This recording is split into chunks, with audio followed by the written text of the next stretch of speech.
11, an act to amend Exhibit B, Exhibit C, and Exhibit F of the annual budget and appropriation bill, which was part of legislative bill number 2023-04.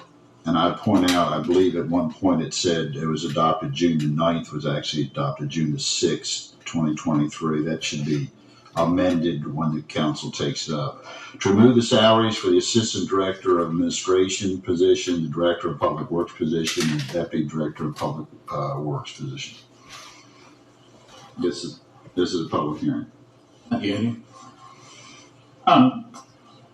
Could we get a little further explanation, Mrs. Hurley? I know there was some Facebook post out there that said that they were eliminating salaries. We're not eliminating salaries. We're basically moving some salaries.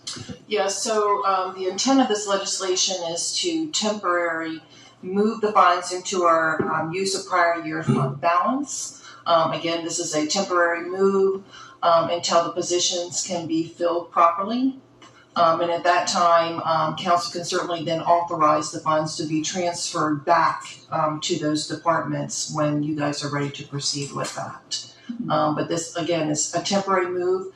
And I'll also point out that the best practice that was mentioned on the GFOA website is that government should be reviewing their salary and wage budgets throughout the entire year, not just when the budget is being prepared, and then you should be making adjustments as needed. Now, if we were to eliminate the salaries, that money would basically go back to the citizens, right? As far as lowering taxes, if this money was put back completely, if that was elimination of those salaries, that money was not in the budget at all, right? Oh, if it wasn't in the budget at all? Correct. That is correct. So they're not being eliminated. Correct. Okay, thank you. Thank you, Ms. Hurley.